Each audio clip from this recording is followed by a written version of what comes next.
దిగులు పడాకు. ధర్మ యాడుండేది కనిపెట్టి నిన్ను అప్పగిచ్చేచ్చాలే.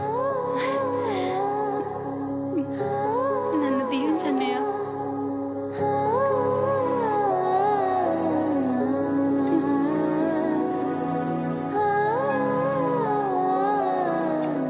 దీర్ఘాయుష్మాన్ భవ. నూరేళ్ళు వర్ధిల్లు తల్లి. ఈరోజు రాత్రికి నేను వెళ్ళిపోతా అన్నయ్య.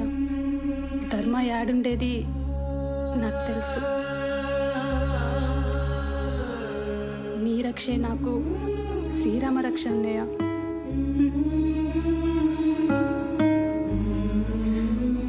దీర్ఘ సుమంగళీ భవ. పూజమ్మ, తెల్లవారుజామున 3 గంటలకి నేను బండి తీసుకొని ఇంటి వెనక్కి వచ్చాచా. 10 నిమిషాల ముందే నువ్వు అక్కడికి చేరుకో పూజమ్మ.